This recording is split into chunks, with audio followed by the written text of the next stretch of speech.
대리 문답은 크게 두 부분으로 구성이 되어 있다고 말씀드렸습니다. 우리가 믿어야 할 것이 무엇인가? 그 두 번째는 우리가 살아야 할 것이 무엇인가? 네. 우리가 무엇을 믿어야 되는가? 어떻게 살아야 되는가? 네. 우리 앞부분에는 우리 무엇을 믿어야 할 부분에 대해서는 하나님이 우리에게 베풀어 주신 은혜에 대한 이야기들을 하고 있습니다.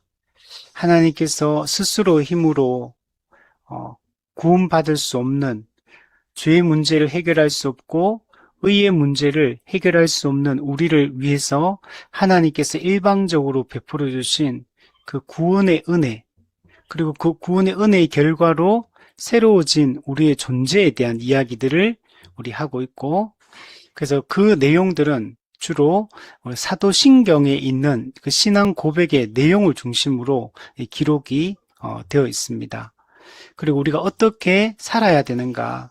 이제 예수님을 믿음으로 구원받고 새로운 존재가 된 우리는 어떻게 그 새로운 존재답게 우리 살아야 하는가에 대한 얘기를 우리 후반부에서 하고 있습니다.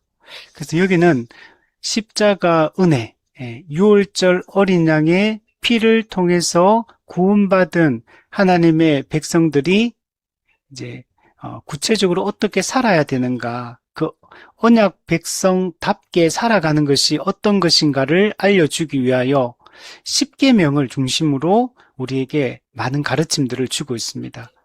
하나님의 도덕법과 또 그 도덕법에 기초한 율법의 그 시행 세칙들의 내용을 중심으로 해서, 그래서 우리가 성도가 구원받은 성도가 구체적으로 실제적으로 이 삶의 현장 속에서 어떻게 그리스도인다운 삶을 살아가야 되는가를 주로 이제 십계명을 통해서 우리의 삶을 보여주고 있고, 그리고 장차 완성될 하나님 나라를 소망하며 우리가 어떤 소망을 품고 살아야 되느냐, 또 우리가 어떤 비전을 가지고 이 땅에서 어떤 사명을 감당하며 나아가야 되는가, 이런 소망, 비전, 우리의 목표, 이런 거에 대해서 얘기하는 게 이 주기도문입니다. 그래서 이 뒷부분에 어떻게 살아야 되는가의 부분에서는 크게 십계명과 이 주기도문의 이 내용을 통해서 우리가 어떻게 살아가야 되는가에 대한 얘기들을 하고 있고, 물론 이제 그 두 가지 내용만 한다는 얘기는 아닙니다. 이제 그 내용을 중심으로 이제 어떻게 살아야 되는가의 문제를 우리에게 알려주고 있습니다. 우리 구약의 레위기를 보면 제사법과 절기법이 등장합니다. 5대 제사, 7대 절기. 이 제사는, 5대 제사는 어떻게 죄 문제를 해결하는가, 죄 문제를 어떻게 해결하고 하나님과 다시 화목한 관계가 되는가에 초점이 맞춰져 있다면, 7대 절기는 죄 문제가 해결되고 구원받은 하나님의 언약 백성이 어떻게 하나님과 동행하며 거룩하게 살아갈 수 있는가의 문제를 다루는 게 절기의 내용들입니다. 그래서 우리가 어떻게 죄사함을 받는가, 또 죄사함 받은 자는 어떻게 하나님과 동행하며 거룩하게 살 것인가, 이렇게 되어 있죠. 우리 신약에 넘어와서 우리 서신서들의 이 구조를 보아도 똑같아요. 앞부분에는 이 교리를 이야기하고 뒷부분은 실천을 얘기하는 걸 볼 수 있습니다. 그래서 하나님이 어떻게 은혜로 우리를 구원하셨는가, 하나님의 구원 계획을 그리스도께서 어떻게 성취하시고 성령께서 어떻게 그 구원을, 그리스도의 구원의 그 효력을 적용해서 우리가 한 개개인이 어떻게 실제적으로 구원을 받아 사는 백성으로서 살아가는가에 대한 얘기들을 하고 있는 걸 볼 수 있습니다. 그래서 교리와 실천, 그래서 이 교리문답의 구조가 이 성경의 구조와 일치한다라는 것들을 알 수가 있어요. 그리고 실제로 이 교리문답에 나타나 있는 이 처음부터 끝까지 내용들이 성경의 구조, 성경의 신학적 흐름을 그대로 따라서 이 전개가 되고 있는 것들을 우리 볼 수 있고, 이것은 이 사도신경을 살펴봐도 이 흐름을 따르고 있고, 성경을 보아도 이 흐름을 따르고 있고, 우리 칼빈의 기독교 강요, 성경 66권 전체를, 그 핵심 사상들을 집대성한 이 칼빈의 기독교 강요, 그 내용을 살펴봐도 이 구조가, 이 성경의 구조하고 이 흐름이 똑같다는 것들을 우리 알 수가 있습니다.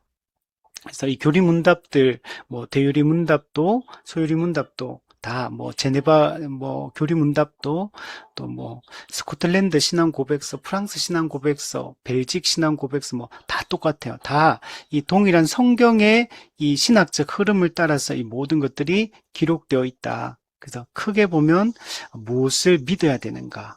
두 번째는 어떻게 살아야 되는가? 그 어떻게 살아야 하는 부분에는 현재 어떻게 살아야 되는가도 있고, 우리가 무엇을 소망해야 하는가? 우리가 어떤 방향으로 나아가야 되는가? 우리의 최종 목적지는 어디인가를 또 우리에게 명확하게 보여주고 있는 것을 볼 수 있습니다. 우리 출애굽의 내용으로 본다면 6월절 어린 양의 피로 이스라엘 민족이 구원을 받게 됩니다.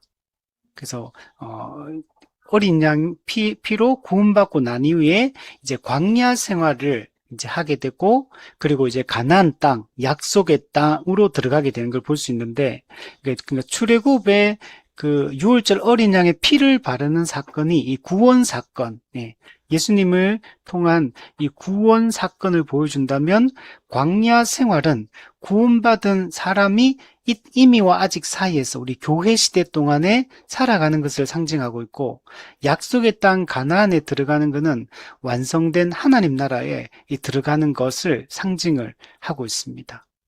그래서 우리는 지금 현재 이 교회 시대, 종말 시대 또는 은혜 시대, 성령 시대라고 불리는 이 초림과 재림 사이를 현재 우리가 살아가고 있고, 여기서 이제 중요한 게 이제 십자가 이제 전적인 은혜로, 일방적인 이 구원의 은혜로 우리가 구원받아서 우리가 새로운 존재가 되었는데, 우리가 과거에 타락한 개별적 존재에서 이제는 그리스도 안에서 그리스도를 머리이신 그리스도의 통치를 받고, 또 우리 각 개인들은 그 그리스도의 몸으로 한 그 몸의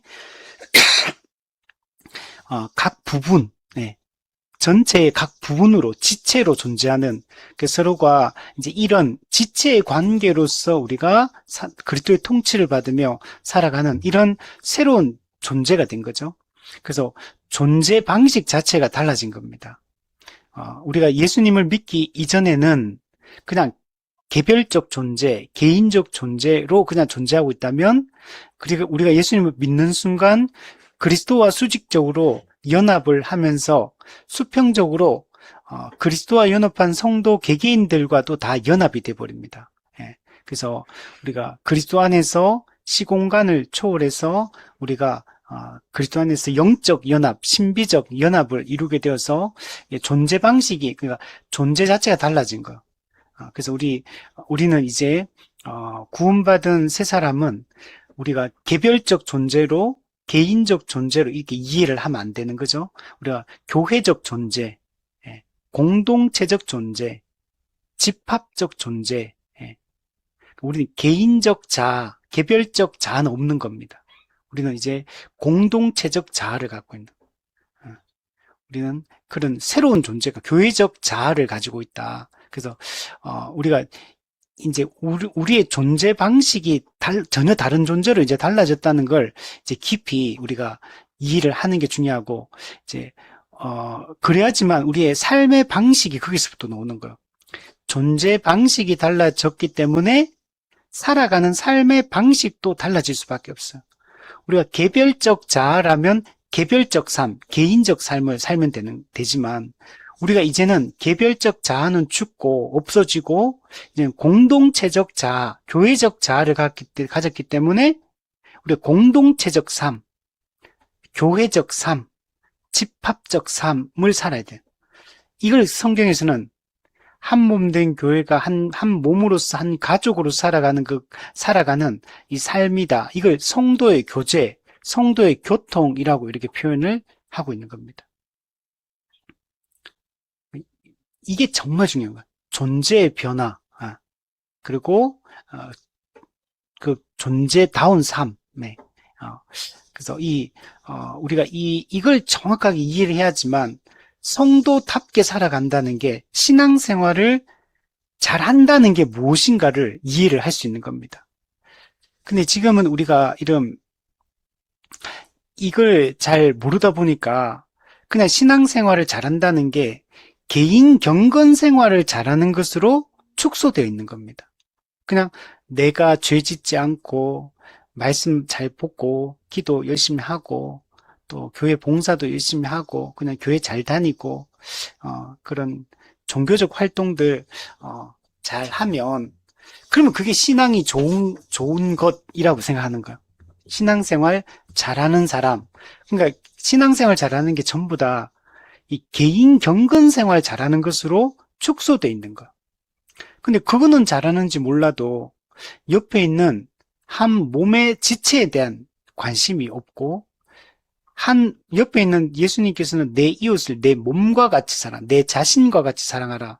그러니까 우리가 그리스도 안에서 수직적으로 연합하면 수평적으로 모든 성도들과도 영적으로 신비적으로 다 연합이 돼버리는데 그럼 옆에 있는 지체의 아픔이 내 아픔이 돼야 되고 옆에 있는 지체의 기쁨이 내 기쁨이 돼야 되고 지체의 행복이 내 행복이 돼야 되고 내 복지가 중요하듯이 형제의 복지가 중요하고 내 삶의 평안이 중요하듯이 형제의 삶의 평안이 중요하고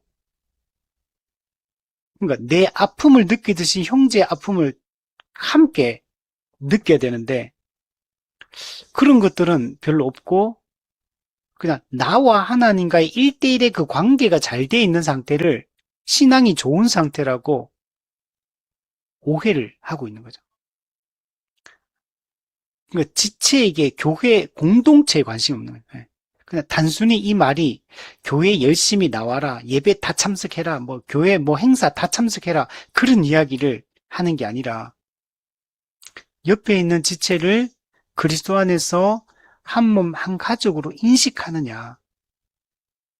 그리고 함께 우리가 한 몸으로 존재하고 있고 한 몸으로 살아가야 된다는 사실을 알고 적극적으로 우리가 모든 삶의 측면에서 믿음의 형제들과 깊은 영적 관계를 맺고 그리고 일상적 삶을 공유하고 우리가 말씀의 공유와 또 생각의 공유 뿐만 아니라 삶의 공유까지 일어나서 진짜 이 땅에서 한 몸으로서 한 가족으로서 실제적으로 시간을 사용하고 물질을 사용하고 마음을 함께 나누고 이렇게 살고 있느냐 이게 중요한 거예요.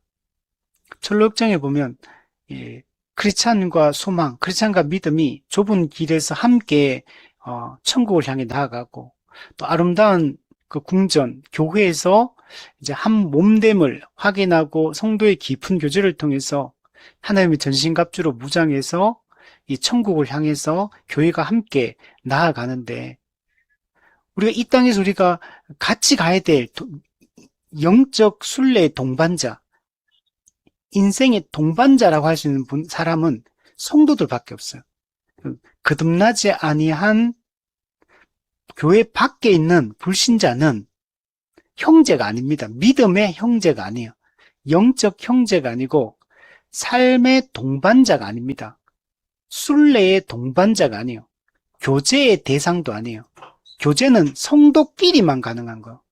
영적으로 복음을 알고 그리스도와 영적으로 연합되어 있는 그리스도 안에서 나누는 교제, 그리스도 안에서 동일한 지각을 가진 성도들끼리만 영적으로 교통할 수 있는 이걸 성도의 교통, 성도의 교제라고 하는 거죠. 불신자의 교제 이런 게 아니에요. 그런 건 없어요.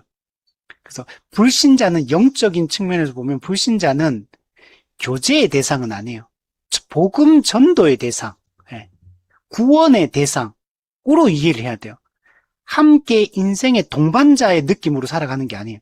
그건 성도와만 그렇게 가능해요. 그게 교회와 그렇잖아요. 그래서 우리는 시간적으로 물리적으로도 한 몸된 지체들과 많은 시간과 마음을 공유를 하는 게 중요합니다. 물론 우리가 일상적인 교제, 세상에서 가득 직장 같이 다니고 학교 같이 다니고 애 같이 키우고 이런 것들은 그냥 일상적 교제를 얘기하는 거고, 이 성도와의 영적 교제는 성도끼리만 가능한 것입니다. 그래서 우리가 종교개혁자들이 얘기했던 하나님 중심, 말씀 중심, 교회 중심, 이걸 철저하게 지키는 게 중요해요. 요즘은 자꾸 교회가 이상한 방향으로 흘러가는 게, 자꾸 세상 사람들과 이게 담을 낮추고 교회 문턱을 낮추고 세상 사람들과 자꾸 소통하고 공감하고 함께 일치되어서 그래야지만 그래야지만 우리가 세상 사람들이 마음을 열고 교회에 들어오지 않겠느냐.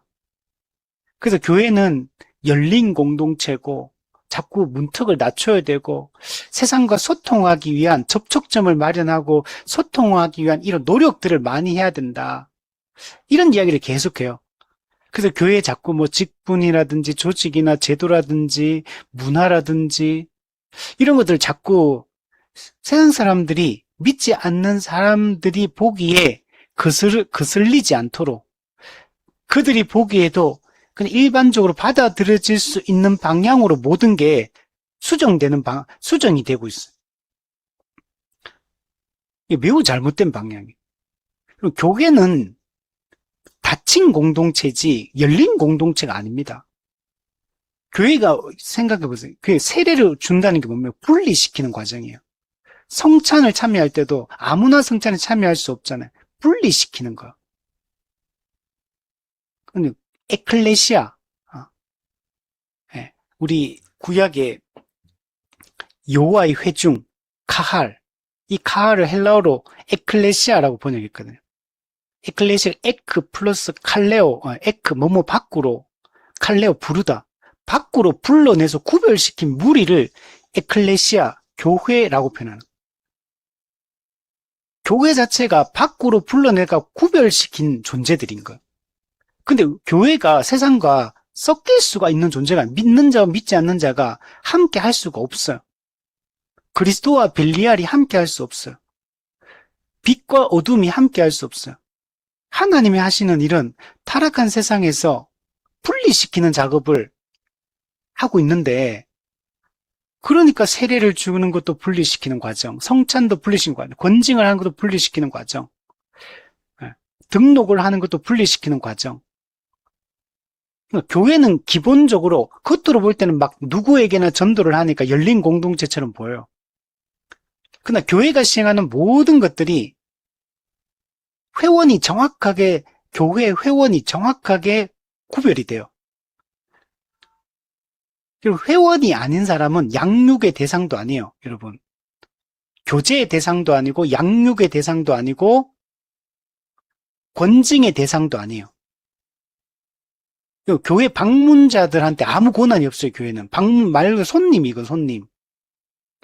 교회는 등록을 하고 세례를 통해서 그 교회에 입교하든지 이게 합법적인 등록 절차를 따라 한 지역교회에 등록이 될 때만 권리와 의무가 그 회원에게도 생기지만 교회에게도 그 사람을 영적으로나 육적으로나 실제적으로나 가르치고 지도하고 권면하고 권징할 수 있는 권한이 생기는 거. 방문자한테 교회가 뭐 예를 들면 어떤 사람이 주일날 교회 왔는데 방문자가 왔는데 그 사람이 죄를 지었어요. 명백한 죄를 지었어. 그러면 교회가 그 사람을 치리하고 권징할 수 있냐? 없습니다. 손님한테 우리가 어떻게 해요? 이런 거 전부 다 분리시키는 거거든요. 그래서 교회는 우리는 세상에 다가가야 되는 게 맞죠. 근데 복음을 전하고 세상을 구원하기 위하여 우리가 그들에게 접촉하고 다가가고 그들과 일반적인 그런 좋은 관계를 맺고 이런 것들은 당연히 중요하죠. 근데 영적인 교제의 대상, 순례의 동반자로서 함께 살아갈 수는 없어요. 그래서 이런 것들을 명확하게 우리가 하는 것들이 중요한 겁니다. 그래서 오늘날 자꾸 이렇게 요즘에 이게 평신도 교회 이런 것들도 많이 생기고 또 막 이상한 어떤 공동체를 자꾸 만들어 성경이 보여주고 있고 교회사 2000년 동안 해오던 성경적 기준과 원칙들이 있고 명백하게 이 땅에 하나님 나라를 현시하는 교회가, 이 조직 교회가 지역 교회로서 이 땅에 존재하는 방식이 있고, 그 교회가 이렇게 세워지는 이 유기체성과 조직체성이 균형 있는 이런 모습이 뚜렷하게 있고, 예배 순서라든지 또 교회에게 주인 사명이라든지 이 모든 것들이 명백하게 성경에 기록되어 있고 역사 속에서 그렇게 해왔던 이 전통적인 방식이 있거든요. 이걸 따라가야 돼요. 그게 성경이 우리가 이 땅에서 우리가 살아가는 존재하는 방식이 하나님이 정한 방식이기 때문에 그걸 따라가야 돼. 근데 자꾸 그런 원리를 깨뜨리고 그냥 자꾸 세상과 소통해야 된다. 복음이 없는데 뭘 어떻게 소통하고 어떻게 교제하고 어떻게 영적인 그런 관계를 맺어갑니까? 그 불가능한 거거든요. 자꾸 문턱을 낮춰야 된다. 자꾸 그런 말들이 옳은 얘기가 아니다. 네. 우리는 교회는 확실하게 그 복음을 전하고 가르치고 교회는 뚜렷하게 이 땅에서 구별된 존재로 존재해야 돼요. 네. 뚜렷하게 이 세상과 다르다는 게 이게 그 신앙 고백과 또 삶의 내용과 또 존재하는 방식과 또 수행하는 목표와 또 사명과 가르치는 내용과 또 살아가는 어떤 방식들 이런 것들을 통해 가지고 세상과 교회가 뚜렷하게 다르다는 걸 자꾸 드러내야 되고 아무나 이 교회에 들어올 수 없고 아무나 이렇게 이걸 영적인 이 복들을 누리며 살아갈 수 없다는 사실들. 그러나 누구든지 믿는 자는 복음을 듣고 회개하고 믿는 자는 구원을 받는다는 이거는 명백하게 하되 근데 그게 안 될 때는 함께 할 수 없다는 사실을 명백하게 드러내야 돼요. 그 성찬조차도 한 지역, 세례도, 성찬도, 권징도, 공적인 설교와 공적 양육도 한 지역교회 안에서만 그게 통용되는 거예요, 그게. 그러니까 구별시키는 거거든요. 심지어 이렇게 성찬 같은 경우 이렇게 그 지역교회 성도들만 참여할 수 있는 이런 제한 성찬, 울타리 성찬을 거행을 하는데 이 땅의 특징 때문에 근데 이런 모든 것들을 다 무너뜨리고 근데 교회끼리만 무너뜨리는 게 아니라 세상과 교회의 이 구분까지 다 무너뜨리는 방향으로 이렇게 막 가고 있어요. 지금 최근에 이제 페이스북을 보다가 조금 제가 존경하는 목회자와 그 사이가 있는데 근데 조금 약간 제가 보면 동의하기 힘든 일들을 하고 있더라고요. 이게 하나님이 정한 방법은 지역 교회를 중심으로 이 존재하는 방식이고 그 지역 교회에 하나님이 세운 직분의 통치를 통해 그리스도의 통치를 대행하는 게 이게 기본적인 방식인데 이걸 자꾸 섞어버리는 일들을 자꾸 하고 있더라고요. 근데 그게 내용만 그냥 그 세부 내용 하나하나만 보면 틀린 말이 없어요. 그 틀린 말이 아닌데 이 근본적인 이 구조를 깨뜨리는 일들을 제가 볼 땐 그게 그분 의도는 알겠는데 이제 좋은 마음으로 워낙 교회가 이상해져 있으니까 막 모든 게 무질서하게 돼 있으니까 또 열정도 식고 또 이런 복음과 교회의 중요성에 대한 이런 것도 자꾸 잊어버리는 시대다 보니까 이제 대개 복음에 대한 사랑과 또 교회에 대한 사랑 이런 거에 출발해서 자꾸 하는 거는 제가 충분히 이해되고 또 참여하는 분들도 정말 그런 것들을 경험하다 보니까 이런 참된 교회에 대한 좋은 교회에 대한 이런 꿈과 소망도 있다 보니까 그게 많은 분들이 동참하고 있는데 근데 제가 볼 때 근본적으로 문제가 있는 거. 하나님이 정한 그 질서를 무너뜨리는 방향인 거예요. 큰 틀에서 보면. 그래서 동의할 수 없는 거예요. 하나님이 정한 방법은 명확하거든요. 우리가 그 기준을 명확하게 따라가야 돼요.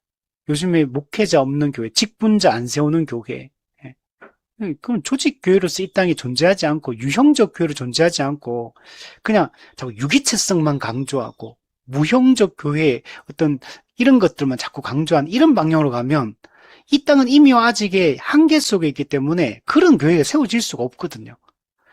이 땅의 지상교회는 불완전한 교회인데 완전한 교회만 가능한 것들을 이 땅에서 이 구조 속에서 그걸 실현하려고 해버리면 오히려 변질돼 버리고 왜곡이 돼 버리거든요. 그래서 하나님이 이 유기체성과 조직체성을 균형 있게 이야기를 하고 교회 안에서 이런 직분의 통치를 통해서 그런 것들을 교회를 질서를 지키고 교회의 이 복음의 변질을 막고 이렇게 하는 게 이 땅의 특징이 있는데 그런 것들을 그냥 무시해버리고 그냥 이상적으로 좋은 것만이 좋은 게 아니거든요.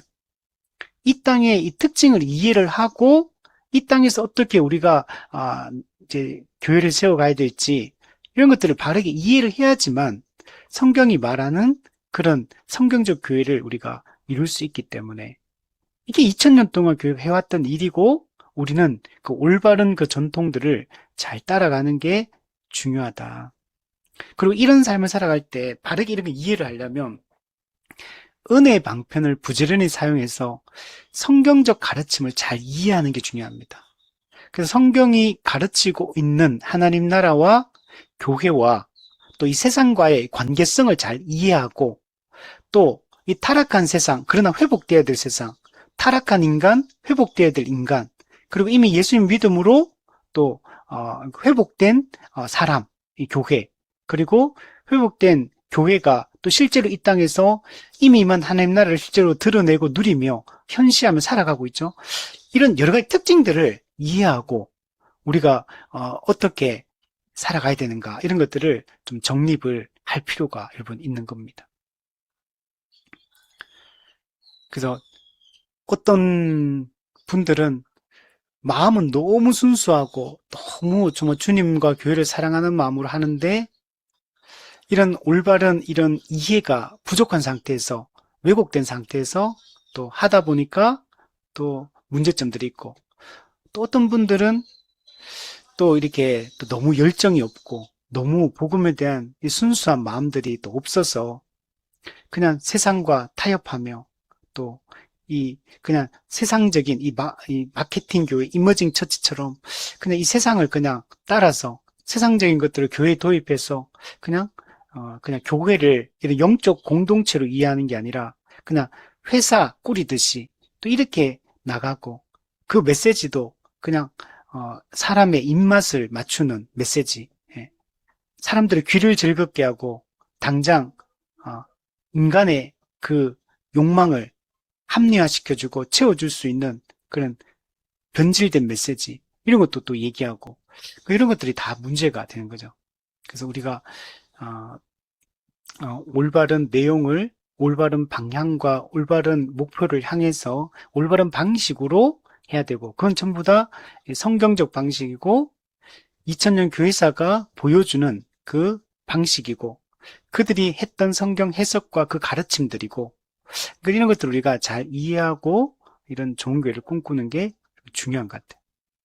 그래서 우리가 이런 교회를 세우기 위해서 은혜의 방편을 부지런히 사용해서 우리가 좀 잘 준비가 될 때 이런 삶이 가능한 것 같고 우리 은혜의 방편으로 말씀에 대해서 우리가 살펴봤죠. 그래서 이 말씀을 들리는 말씀을 우리 가까이 해야 돼요. 그래서 우리가 설교를 통해서 공적인 양육을 통해서 그래서 공적인 양육과 공적 설교는 목사와의 교제에서 아주 핵심적인 부분이에요.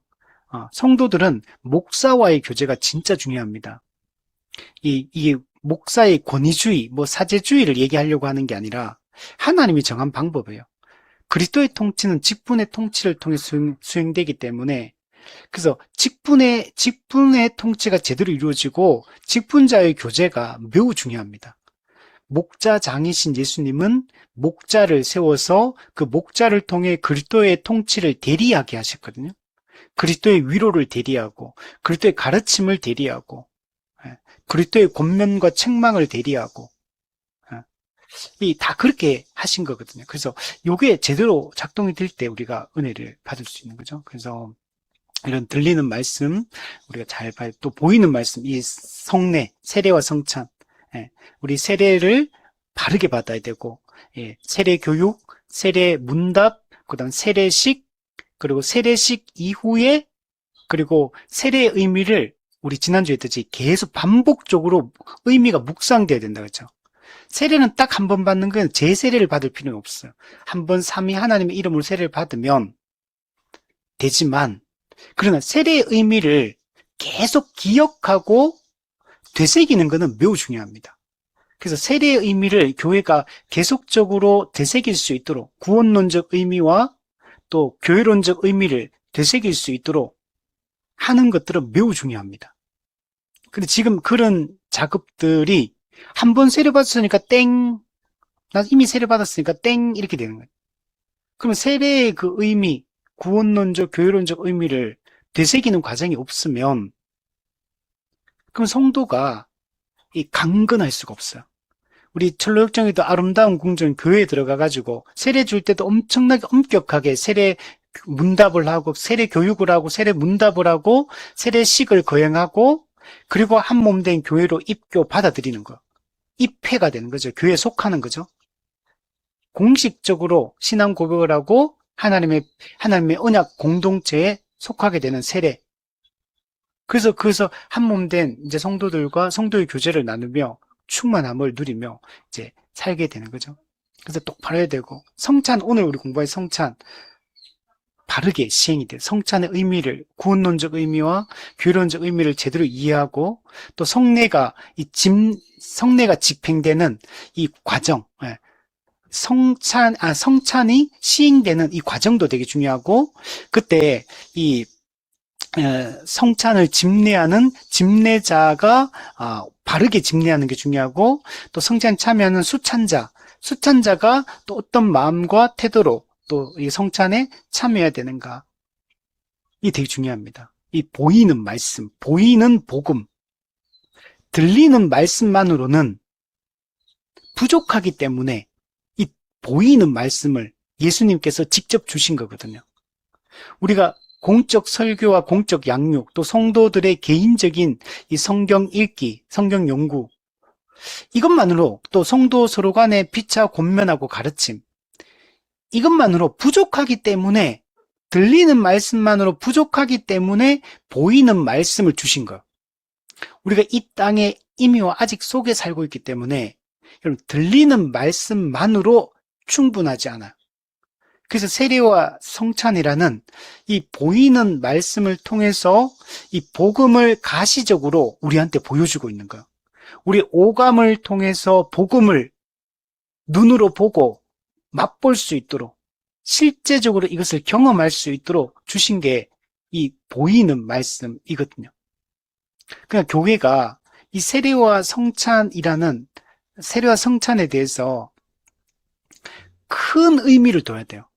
이게 그냥 그냥 의식행위 그냥 뭐 지나가는 의식행위.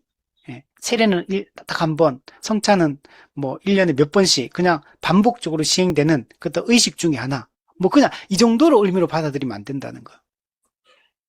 세례와 성찬 같은 경우는 반복적으로 계속 시행이 되니까 그 의미를 그러나 조금씩은 생각할 수 있지만 세례 같은 경우는 한 번밖에 안 받기 때문에 그 의미를 자꾸 놓칠 수 있는 거죠. 그래서 이 세례와 성찬의 의미가 계속적으로 되새겨지고 그 의미를 기억하고 그러니까 복음을 기억하는 거예요. 그 자체가. 근데 방식이 귀로 들리는 방식이 아니라 눈으로 보고 입으로 맛보고 손으로 만지는 방식 오감으로 실제적으로 경험하는 방식으로 복음이라는 게 더 피부적으로 와닿을 수 있도록 하는 게 이 성례, 세례와 성찬인 거죠. 그래서 이것도 은혜의 중요한 방편이 되는 거예요. 그래서 교회는 이것을 잘 시행을 하고 하는 것들이 매우 중요합니다. 자, 세례를 통해 가지고 우리는 예수님의 그 십자가 죽음을 통해서 우리의 죄 문제가 모든 게 완벽하게 해결되었다. 그래서 죄 사함 받았다라는 것들을 확정하는 게 세례입니다. 우리가 거듭났다. 그리스도와 연합되었다. 새 사람이 되었다. 새 시대가 도래했다. 사탄의 나라가 이제 무너지기 시작했다. 사탄의 권세가 깨어지기 시작했다. 라는 걸 확정해주는 게 이 세례의 구원론적 의미예요. 또한 세례는 세례 교육을 받고 세례 문답을 받고 세례식을 공적인 자리에서 전체 성도가 같은 시간에 같은 공간에 모여서 공식적으로 하나님 앞에 성도들 앞에서 신앙을 고백하는 이 행위를 통해서 그 교회에 그 지역교회에 속하게 되는 거예요. 그 지역교회에 속하여서 이제 이 땅에서 하나님 나라 백성으로서의 삶을 시작하는 겁니다.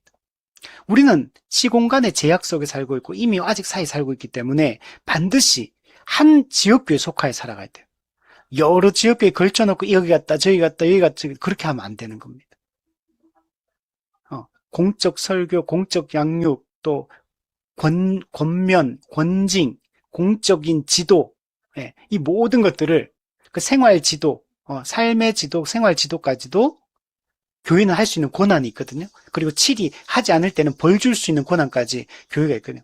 그 지역교회를 중심으로 이제 살아가야 되는데 세례를 통해서 공식적으로 그 지역교회에 속하게 되는 거예요. 그 지역교회에 속하면서 지상교회엔 지역교회에 속하면서 동시에 보편교회에 속하고 천상교회에 속하게 되는 거예요. 물론 실제는 시간적으로 따지면 이미 거듭난 사람한테 하는 거기 때문에 거듭날 때 사실 이미 천상교회가 되죠. 근데 이제 공식적으로는 이제 외적으로는 이 땅에서 물 세례를 받는 이제 그때 이루어지게 되는 거죠. 그래서 이런 세례의 교회론적 의미를 잘 이해해야 되고, 그리고 이제 오늘 이제 성찬도 마찬가지죠. 우리가 어떻게 하나님의 자녀가 되었는가, 어떻게 우리가 죄사함과 의롭다함을 받게 되었느냐, 인자의 살과 피를 찢으시고 또 피를 흘리심으로 우리의 모든 죄의 문제가 해결되고 그리스도의 그 공로로 말미암아 우리가 하나님과 화목할 수 있게 되었다라는 이 구원론적 의미를 성찬을 자주 거행함으로 이걸 계속 기억해야 돼요. 그리스도의 성육신을 기억해야 되고 그리스도의 십자가 죽음을 통해서 인자의 살을 찢으시고 피를 흘리신 것이 어떤 의미를 가지는지, 그리스도의 그 행하심을 통해 어떤 이 결과가 이게 나타났는지, 그리고 그것이 우리에게 무엇을 장차 약속하고 있는가, 이런 것들을 이제 그 그리스도의 십자가 죽음의 그 의미를 살피면서 이걸 여러분 봐야 되는 겁니다. 이게 성찬의 이 구원론적 의미예요. 그러나 또한 성찬의 교회론적 의미가 있어요. 앞서 얘기했듯이 세례를 통해 그 지역교회에 속하게 입회를 하게 되잖아요.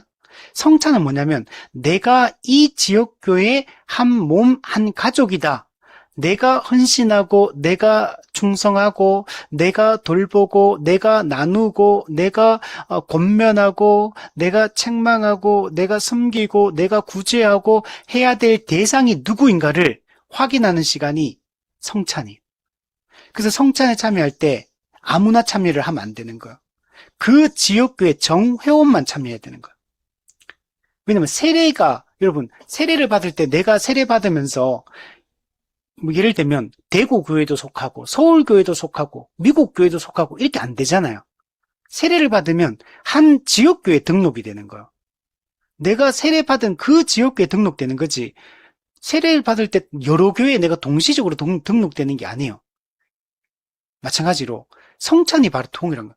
세례를 통해 그 지역교회에 속하여 이 지역교회로서 내가 이 땅에서 살아간다. 왜? 이미 아직 한계가 있기 때문에 그런 거예요.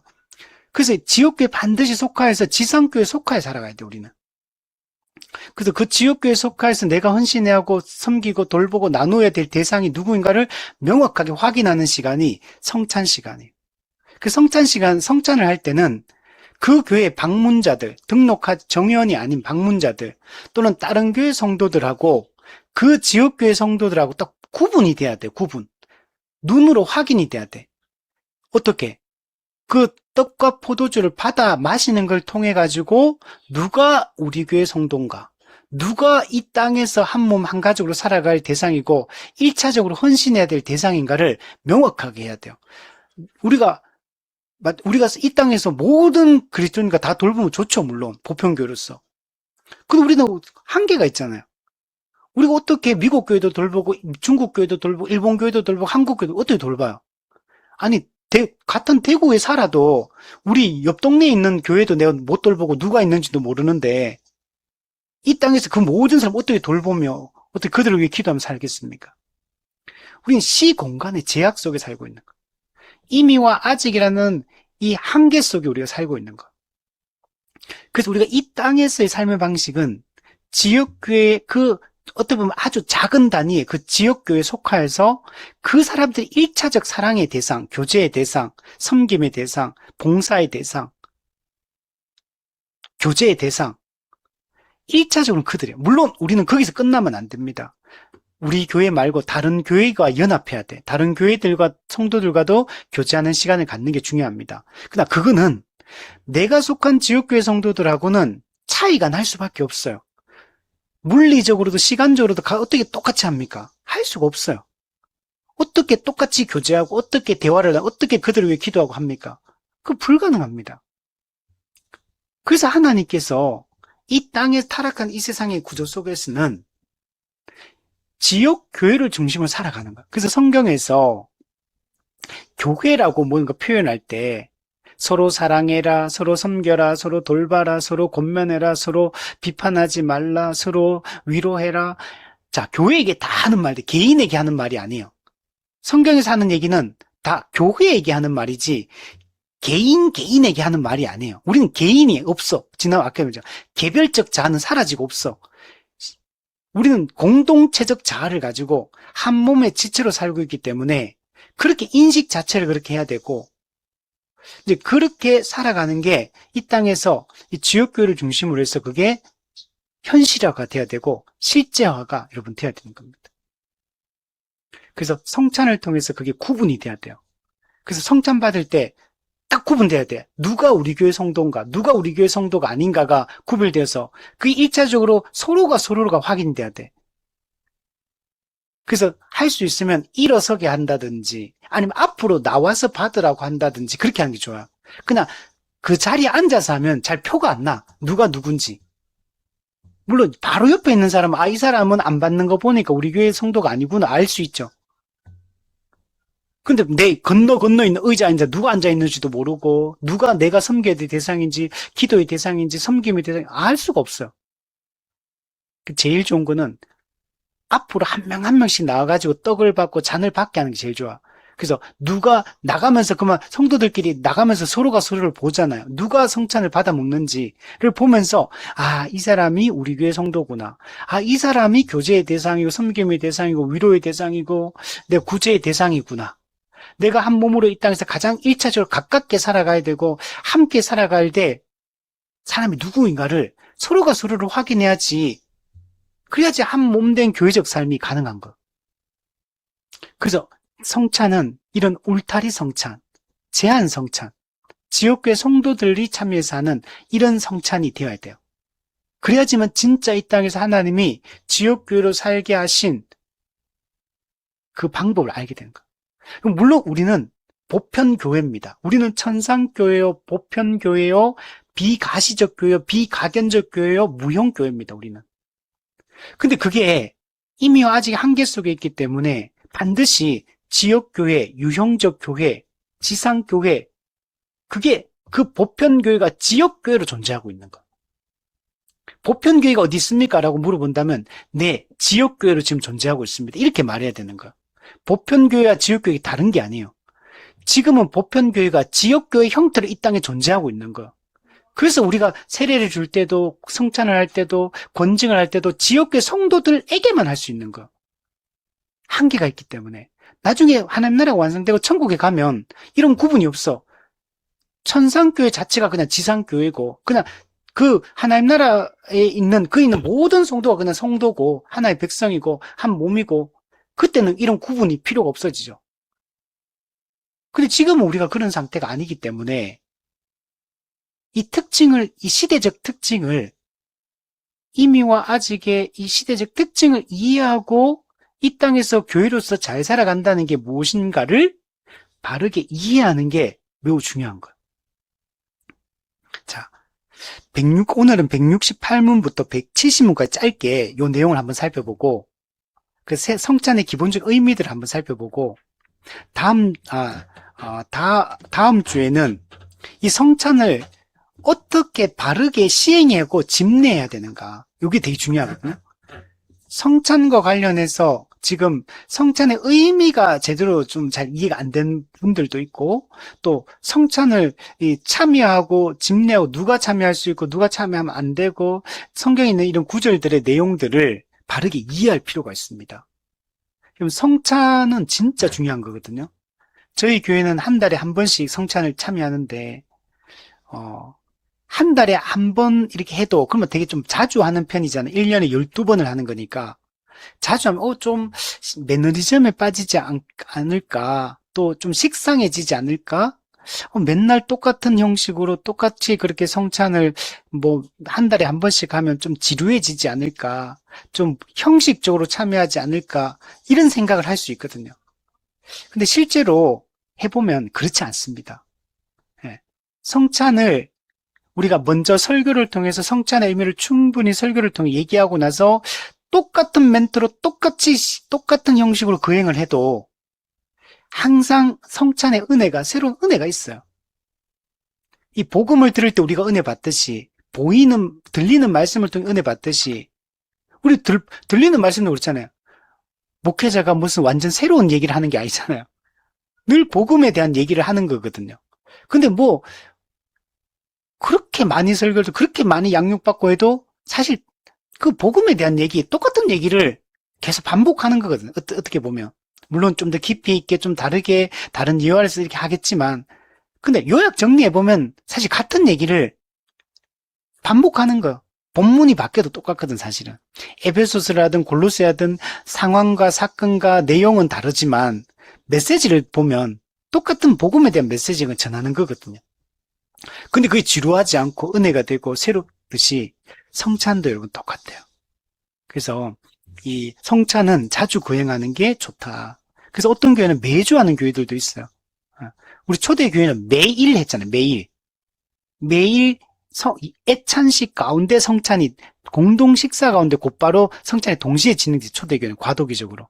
그러다가 이제 각 지역교회 목회자들이 목사가 세워지면서 이제 지역교회를 중심으로, 가정 중심이 아니라 이제 지역교회를 중심으로 공적으로 이제 세워진 합법적 사역자인 목사에 의해서 집례되는 게 교회 정착이 되어서 지금까지 이게 내려오는 거죠. 그게 하나님이 정한 방법이기 때문에 그 방식을 현재까지 하고 있죠. 근데 오늘날에 보면은 평신도 교회 많거든. 목사 없는 교회, 장로 집사 없는 교회. 저 그렇게 하면은 그럼 성찬 누가 거행합니까? 공적 설교를 누가 합니까? 공적 양육을 누가 합니까? 권징은 누가 합니까? 그냥 다수결로 권징합니까? 다수결로 성찬 오늘은 A가 성찬 집례하고 다음날 C가 하고 어떤 D가 오늘은 세례 베풀고 말도 안 되는 얘기들이에요. 그런 것들이. 그렇게 되면 어떻게 되냐면 복음이 변질될 수밖에 없고 교회 질서가 무너질 수밖에 없어요. 교회 조직체성이 다 무너질 수밖에, 자꾸 유기체성만 강조해버리면, 조직체성이 사라져버리면, 이 땅에서 교회는 변질될 수밖에 없어요. 그게 교회사가 끊임없이 재반복했던 그 사실이거든요. 시대마다 항상 그런 운동들, 그런 것들을 주장하는 사람들이 있었고, 그런 게 다 이단으로 다 정죄당하고, 시간이 지나면 다 무너져요. 왜? 그건 당연한 거예요. 복음이 가르치는 사람이 복음을 똑바로 성경적인 올바른 가르침을 안 가르치는데 시간 조금만 지나면 복음의 변질이 일어나고 교회가 복음이 변질되니까 교회가 질서가 무너지고 변질될 수밖에 없고 그러면 교회 공동체가 깨지게 돼 싸우고 다투게 되고 그러면 또 새로운 운동이 일어나고 그러면 또 하다 보면은 또 이렇게 해보자 또 유기체성 강조한 또 형태 나타나고 또 하면 또 똑같은 게 재반복되고 이 2000년 동안 교회사에서 끊임없이 반복되는 건데 오늘날에도 여전히 이런 주장들을 하고 이런 운동들을 근데 이렇게 하는 것들을 되게 의식 있고 깨어 있고 뭔가 새로운 걸 알고 정말 열려 있고 자꾸 이런 식으로 생각을 하는 거. 그렇게 되면 안 된다. 성경에 있는 이게 성례든 은사든 직분이든 이 모든 것들이 성경의 이 원리와 원칙 이걸 잘 지켜야 되고 성경이 보여주고 교회사가 보여주고 있는 이 전통적인 것들을 잊지 않는 게 중요합니다. 자, 168문에 보면 성찬이란 무엇인가? 성찬이란 예수 그리스도의 명하신 바를 따라. 네, 성찬은 사람이 만든 제도가 아닙니다.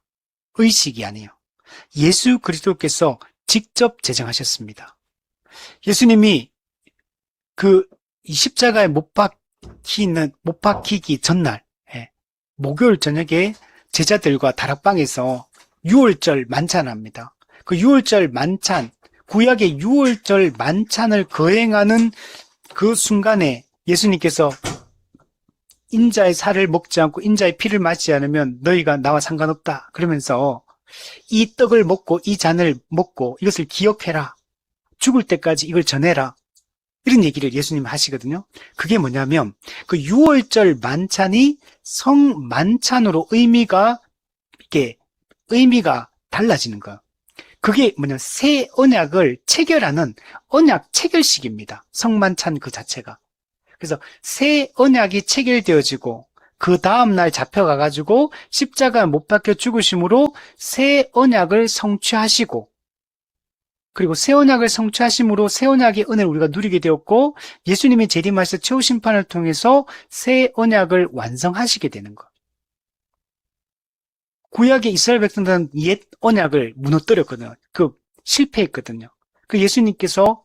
하나님께서 구약의 예레미야서, 에스겔서에서 새 언약을 새 언약을 계시해 주십니다. 그리고 예수님이 성육신 하셔서 새 언약의 중보자이신 예수님이 이 땅에 성육신 하셔서 십자가에 못 박혀 유월절 만찬을 통해 새 언약을 체결하시고 십자가에 죽으심으로 새 언약을 성취하시고 최후 심판을 통해 새 언약을 완성하시고, 이게 이제 하나님이 정한 이 구원의 방법인 거죠. 계획인 거죠. 자, 그래서 이 성찬 자체가 사람에 의해서 만들어진 제도가 아니라 예수님께서 직접 제정하신 중요한 의식이고, 예수님이 자신이 다시 오실 때까지 이것을 계속 나를 기념하라 말씀했거든요. 그러니까 교회는 성찬이 끊어지면 안 됩니다. 이것은 너희를 위하는 내 몸이니 이것을 행하여 나를 기념하라. 이 잔은 내 피로 세운 새 언약이니 이것을 행하여 마실 때마다 나를 기념하라. 그래서 성찬을 거행할 때마다 십자가 구속 사건을 기억해야 됩니다. 예수님이 살을 찢으시고 피를 흘리신 것의 의미를 기억하고 그 구원의 효력을 현재적으로 우리가 누리고, 또 미래에 예수님이 최후 심판을 통해서 구속사를 완성하실 것을 바라보는 이 의미가 이 성찬 예식 가운데 여러분 들어있는 겁니다. 과거, 현재, 미래, 이 의미를 기억하는 것이 바로 이 성찬이다. 여러분, 그리스도의 보면 핵심은 그거거든요. 살을 찢으시고 피를 흘리셨다. 그 말은 예수님이 죽었다 이 말이에요. 죽었다. 그러면 그리스도가 죽었다는 말이 무슨 말이냐? 형벌이 집행되었다. 죄 값을 지불했다. 그래서 그 의미가 여러분 담겨 있는. 그러니까 예수님의 그 십자가 죽음은 뭡니까? 화목제물로서의 죽음, 형벌 대속적 죽음, 죄인을 대신해서 하나님의 진노를 대신 담당하신 형벌적 죽음, 우리를 살리기 위하여 우리 대신 죽은 죽음, 형벌 대속적 죽음, 이 죽음을 통해서 우리가 죄 사함을 받고 의롭다함을 받게 되었다. 이것을 기억하라는 것. 하나님이 정한 구원의 방법이 어떻게 그리스도를 통해서 실제적으로 성취되었는가를 기억하고 그걸 계속적으로 되새기고 곱씹어보고 그걸 하라는 얘기예요. 즉 쉽게 얘기하면 복음을 계속 곱씹어보라는 얘기예요. 십자가 사건을 계속 곱씹어보고 되새겨보고 우리가 누구인지, 우리가 어떤 새로운 존재가 되었는지, 하나님이 그리스도 안에 베푸신 은혜가 무엇인지, 하나님이 장차 완성하시려고 하는 하나님의 이 궁극적인 목적이 무엇인가, 이런 것들을 깊이 곱씹어보고 되새겨보고 또 생각하고 할 때 내가 누구인가를 알고 내 정체성이 명확해질 때 내가 어떻게 살아야 되는가, 무엇을 하면 살아야 되느냐, 내 삶의 방향성과 내 삶의 목표가 명확해지게 되는 거죠. 그래서 이 과정이 매우 중요한 겁니다. 그래서 뒤에 보면 명하신 바를 따라 떡과 포도주를 주고받음으로써, 떡과 포도주, 요거는 이제 외적인 표시죠. 복음의 외적인 표시, 가시적 표시. 이 떡과 포도주는 그리스도의 살과 피를 상징하고 있는 거죠. 그래서 이것을 주고받음으로써 그의 죽음을 보여주는 신약의 정례다. 그래서 그리스도의 희생의 의미가 무엇인가를 깊이 여러분 생각하는 게 중요하다. 요한복음 6장 53절 인자의 살을 먹지 아니하고 인자의 피를 마시지 아니하면 너희 속에 생명이 없느니라. 네. 우리는 인자의 살과 피를 예를 들어 먹고 마셔야 되는 것. 그래서 이 성찬을 언약 식사라고 표현해요. 언약 식사. 그리스도의 살과 피를 참된 양식과 참된 음료를 먹고 마시는 언약 식사를 한 자만이 하나님과 화목할 수 있다. 이걸 이제 보여주고 있죠. 자, 뒤에 보면 성찬에 합당히 참여하는 자는 주의 살과 피를 먹고 마심으로 영적 영양이 되고 영적 자양분이 공급되는 거예요. 인자의 살과 피를 먹지 않으면, 즉 그리스도의 그 십자가 죽음의 의미를 우리가 알고 믿지 아니하면 영적 영양분이 공급되지 않습니다.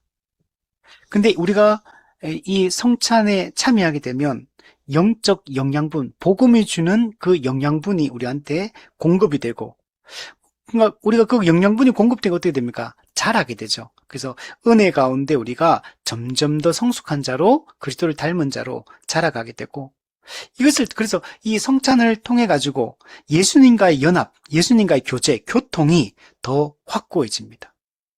성찬을 통해서 여러분 수직적으로 그리스도와의 이 연합, 그리고 그리스도와의 교제의 깊이가 여러분 더해져 가고, 그렇게 되니까 어떻게 됩니까? 사람이 감사하게 되고 그리스도께 헌신을 다짐하게 되는 거예요. 성찬을 참여하면 할수록 예수님과의 깊은 교제를 누리게 되고, 예수님께 우리가 더 헌신하는 삶들, 감사와 헌신의 삶을 우리가 다짐하게 되고 실제로 이렇게 살아가게 됩니다. 또한 하나님께 대한 감사와 약속 같은 신비한 몸의 지체로서 서로 사랑하고 사귐을 증거하고 새롭게 하는 것이다. 네. 수직적으로 그리스도와 연합하고 그리스도와의 교제를 누릴 뿐만 아니라 수평적으로 성도들과의 연합, 성도들과의 교제도 깊어지게 됩니다. 우리가 신비롭게 한 몸이 됐거든요. 그래서 우리가 그리스도 안에서 한 몸이 됐다는 게, 한 가족이 됐다는 게 이게 놀라운 거예요. 이게 신비입니다, 이거는. 우리 물리적으로 불가능하거든요. 정신적으로도 불가능해요. 근데 영적으로 연합했기, 그리스도와 영적으로 연합하니까 다른 지체들과도 영적으로 신비적으로 연합이 되어서 한 몸된 교회를 이루게 된 거예요. 구별된 에클레시아가 여러분 되게 된 겁니다. 이게 진짜 놀라운 거예요. 그러니까 이제 우리가 이제 옆에 있는 지체가 남이 아니죠. 내 몸이 되고 나 자신이 된 거죠. 그리스도 안에서 한 몸, 한 가족, 그리스도 안에서 서로 연결된 유기체적 관계가 된 거죠. 그래서 교회적 존재가 되었기 때문에, 그러니까 옆에 있는 몸의 지체를 어떻게 합니까? 서로 그의 아픔이 내 아픔이 되고, 그의 기쁨이 내 기쁨이 되고, 나 자신이 되고 내 가족이 되니까, 그래서 서로 사랑하고 사귀고 사귐이 이제 깊어지게 되죠. 이런 교회적 삶, 성도의 교제가 충만해진 삶들을 살아가게 여러분 되는 겁니다.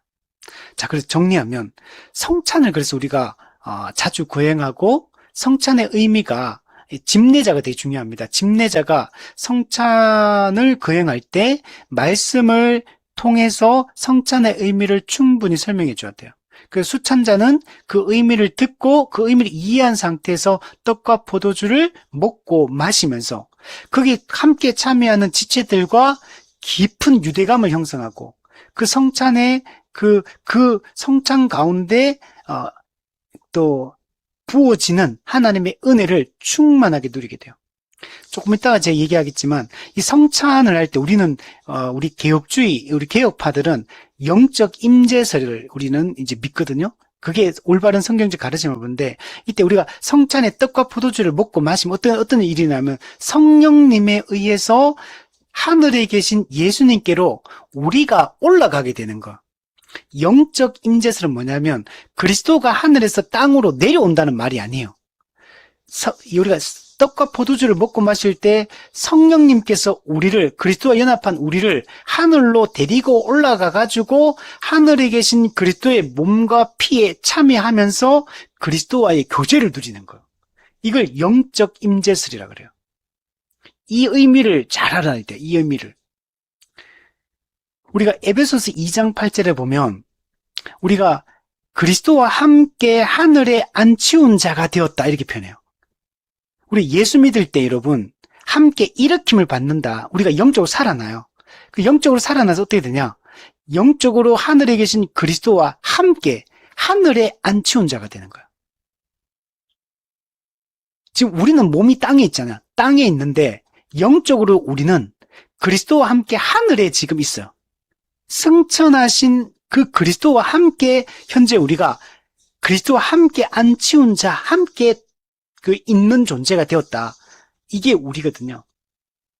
그래서 성찬에 참여할 때 그리스도가 하늘에 계시다가 땅으로 내려와가지고 우리 가운데 은혜를 베풀어 주는 게 아니고 성찬에 참여할 때 성령께서 우리를 하늘로 올려가지고 그리스도가 계신 그 하늘에서 그리스도와 함께 교제하고 그리스도의 몸과 피에 참여해서 그 복의 영적인 복을 누리는 게 성찬하는 시간이에요. 그러니까 성찬을 우리가 주일날 성찬을 받아 먹을 때 우리가 몸은 땅에 있지만 영적으로는 우리가 하늘로 성령에 의해서 올라가서 하늘에서 그리스도를 만나는 시간이 성찬의 시간이에요. 그리스도의 그 은혜, 살과 피에 참여하게 되는 이런 일이 영적으로 일어나는 시간이 성찬식인 거예요.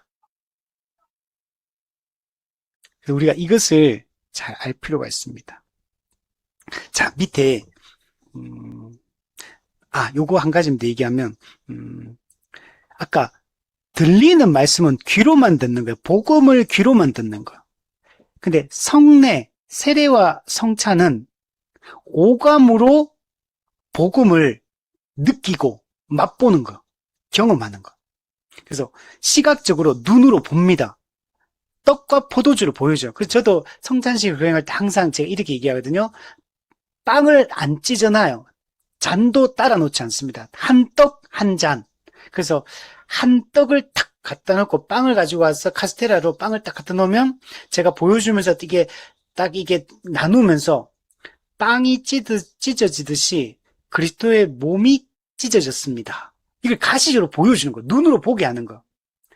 그리고 손으로 이제 앞으로 한 명씩 나오면 이제 제가 이제 빵을 떼가지고 한 사람씩 떼가지고는 우리가 한 떡에 참여한다는 걸 보여주기 위해서 떼서 나눠주고, 그러면 그 사람이 빵을 받잖아요. 그리스도의 살을, 물론 상징이지만 그 빵을 손으로 직접 만지는 거. 그리스도께서 살을 찢으셨다.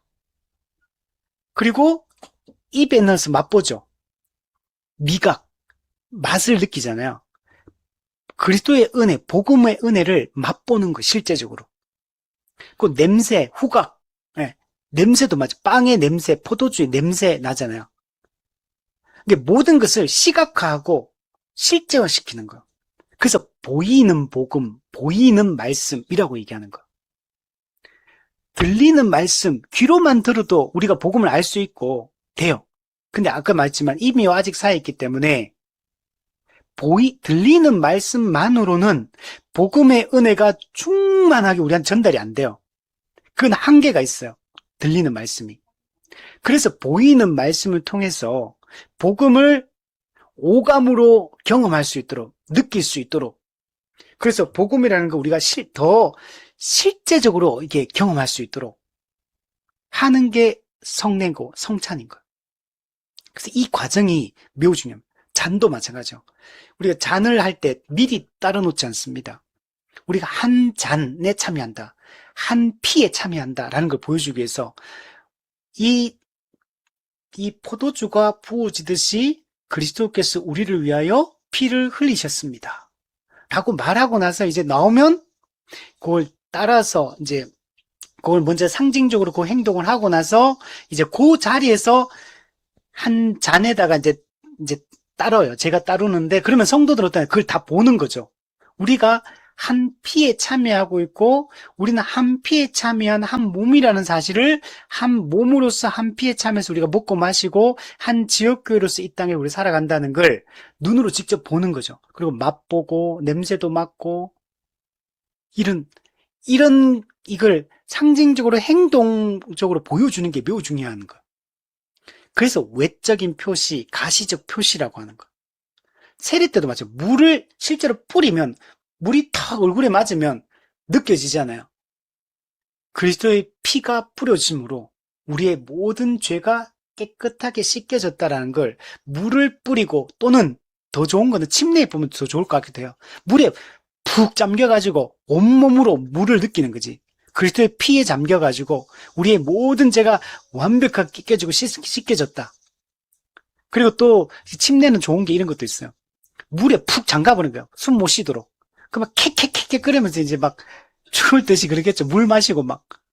우리가 원래 그렇게 죽어야 되는 존재고 그렇게 죄의 고통을 받아 영원한 지옥 형벌에 들어가야 되는 그런 존재인데 근데 거기서 딱 한참 동안 한 1분 정도 그죠? 물에 푹 잠갔다가 그죠?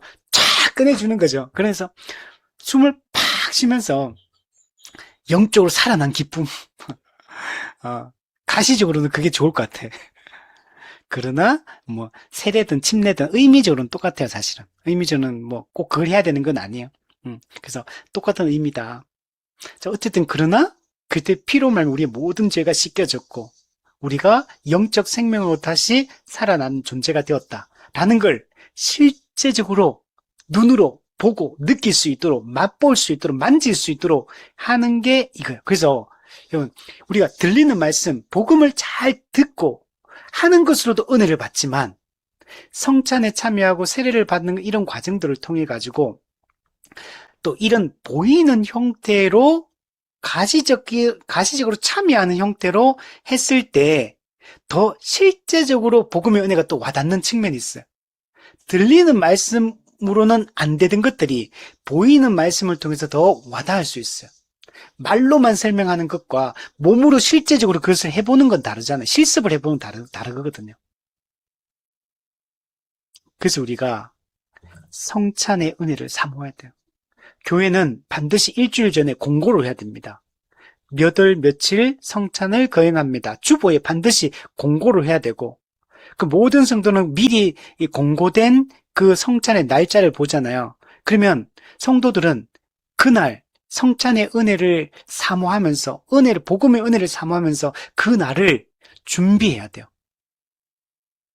근데 갑자기 그날 막 약속 잡아가지고 막 예배만 들고 후딱 집에 가야 되고 막 갑자기 뭐 여행 계획을 그날 성찬식 한다고 미리 공고했는데 여행 계획 잡아가지고 딴 데 가가지고 딴 지역에 가가지고 나 그거 갔다가 그날 다른 그 지역에 있는 교회가 예배만 드리면 되지 뭐 이렇게 하면 안 된다는 거야.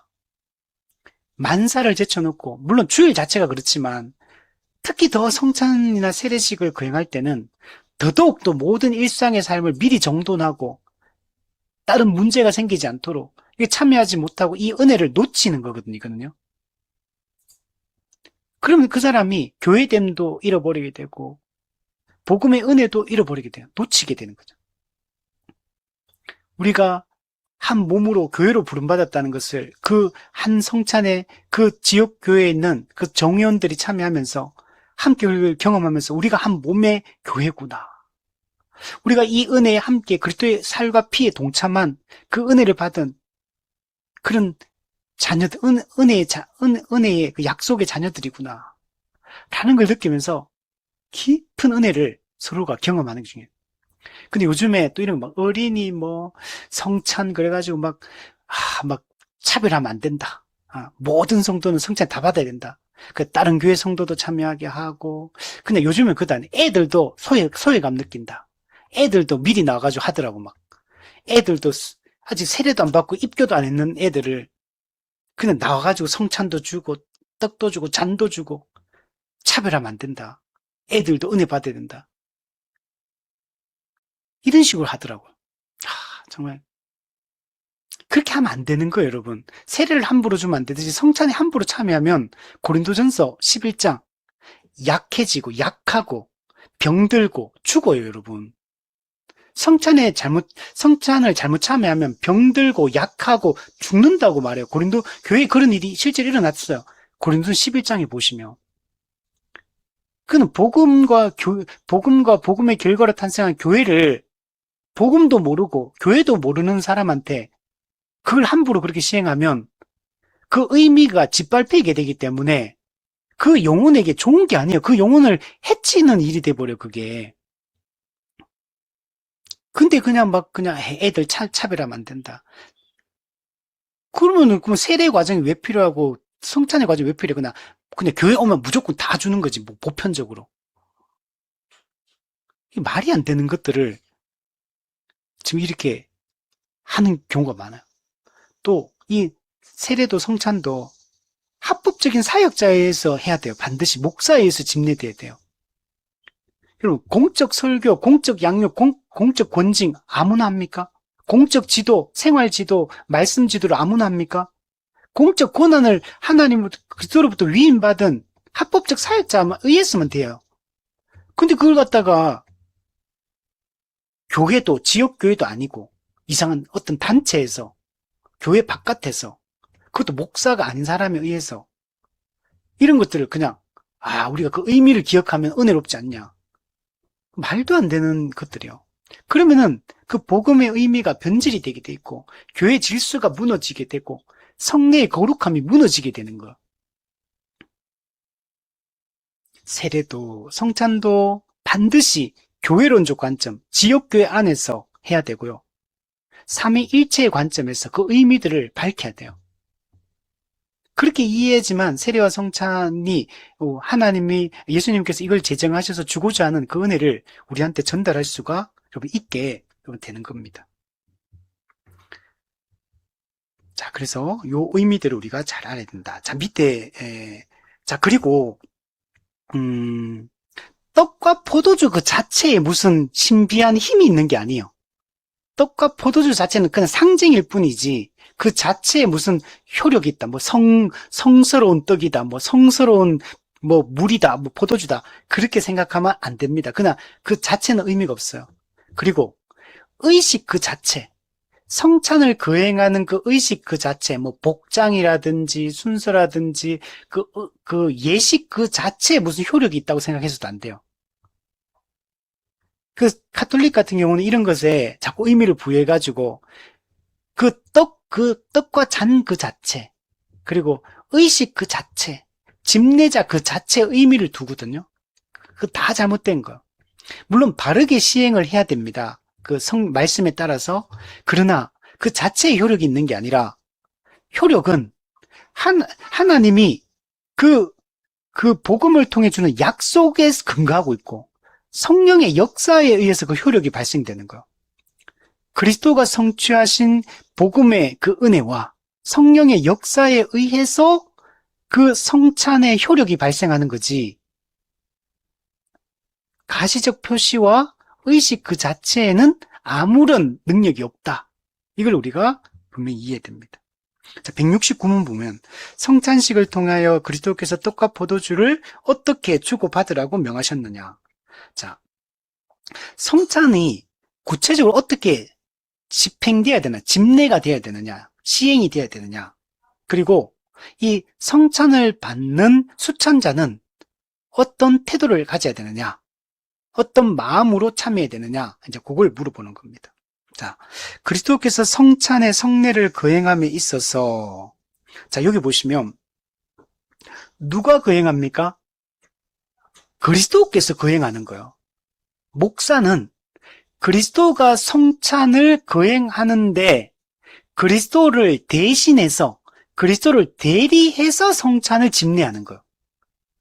그러면 성찬을 집례한다, 즉 성찬의 그 살과 피를 주는 분은 누구냐? 목사가 주는 게 아니에요.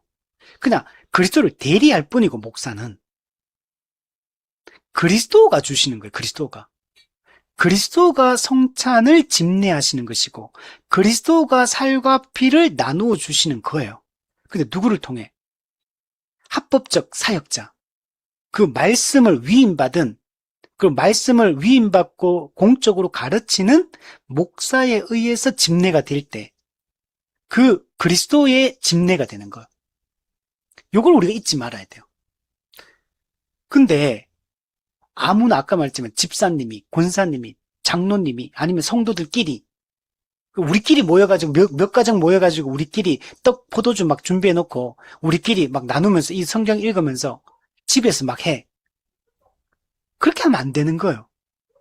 어떤 기관이나 단체, 뭐 선교단체 이런 데서도 하면 안 돼요. 반드시 성찬은 지역교회 안에서 지역교회 목자장이신 예수님의 합법적 부르심을 받아서 그 말씀을 위임받고 그리스도를 대리해서 그 모든 일을 가르치고 지도하고 또 집례하는 그 모든 일을 공적으로 위임받은 목사에 의해서 반드시 지역교회 안에서만 집례가 반드시 돼야 됩니다. 그래야지만 복음이 변질되지 않고요. 그래야지만 교회의 질서가 안 무너지게 됩니다. 그래야지만 성례를 제정하신 그리스도의 원래 목적이 수행이 될 수가 있게 돼요. 그렇게 할 때 교회가 하나님 나라를 현시하는 공동체가 여러분 되게 되는 겁니다. 이런 것들을 가볍게 여기서는 안 돼요. 그래서 여기 보면 그리스도께서 성찬의 성례를 거행함에 있어서 자기의 말씀의 사역자들을 통하여 합법적 사역자 그리고 말씀과 감사와 기도를 드리게 하고 자 그리고 성례는 반드시 말씀에 따라 집례가 돼야 돼요. 성경에는 이 성찬이 어떻게 거행되어야 되는지 말씀해 주고 있거든요. 그래서 성찬에 대한 이 성경적 가르침에 근거해서 그 성찬의 의미를 드러내고 하나님이 정한 성찬의 방식으로 성찬이 올바르게 집례가 되는 게 매우 중요합니다. 목사님 뭐 그렇게 뭐 복잡하게 합니까? 그냥 예수님이 우리를 위해 살을 찢으시고 피를 흘리신 거 그냥 떡과 포도주 마시면서 그 형식이 뭐가 중요합니까? 의미가 중요하지요. 이렇게 말하는 사람들이 있거든요. 그렇지 않습니다. 여러분, 우리는 아직 완성된 상태가 아니에요, 아직까지. 내용이 중요해요. 근데 그 내용을 담아내는 형식이 중요합니다. 그 의식과 이런 제도가 매우 중요해, 이 땅에서는. 그걸 무시하면 안 돼. 교회 유기체성이 중요해. 근데 유기체성이 똑바로 나타나게 하기 위해서 조직체성이 필요한 거예요. 여러분, 내용이 중요한 게 맞고 본질이 중요한 게 맞아요. 근데 그걸 담아내는 그릇, 형식이 중요한 거예요. 그게 이 시대적 특징인 거예요. 이 교회 시대의 특징이기 때문에 이런 것들을 하나님이 아시기 때문에 이런 걸 다 제정해 주신 거고 이렇게 우리가 이 땅에서 아직 하나님 그리스도의 재림과 최후 심판을 통해 하는 날 완성되기 전까지는 우리가 이런 형식으로 해나가야지만 복음과 교회와 하나님의 영광을 보호할 수가 여러분 있게 되는 겁니다. 이런 것들을 가볍게 여기지 말고 형식을 함부로 바꾸지 말고 성경적 가르침에 근거해서 교회사 가운데 교회가 이때까지 해오던 그 왜 2000년 동안 그렇게 해왔겠습니까? 그게 성경적인 방법이기 때문에 하나님의 정한 방법이기 때문에 그렇게 시행을 해왔던 거거든요. 우리는 그 전통을 잘 지켜나가고 잘 따르는 게 매우 중요합니다. 그래서 우리가 뭐 그런 얘기 하잖아요.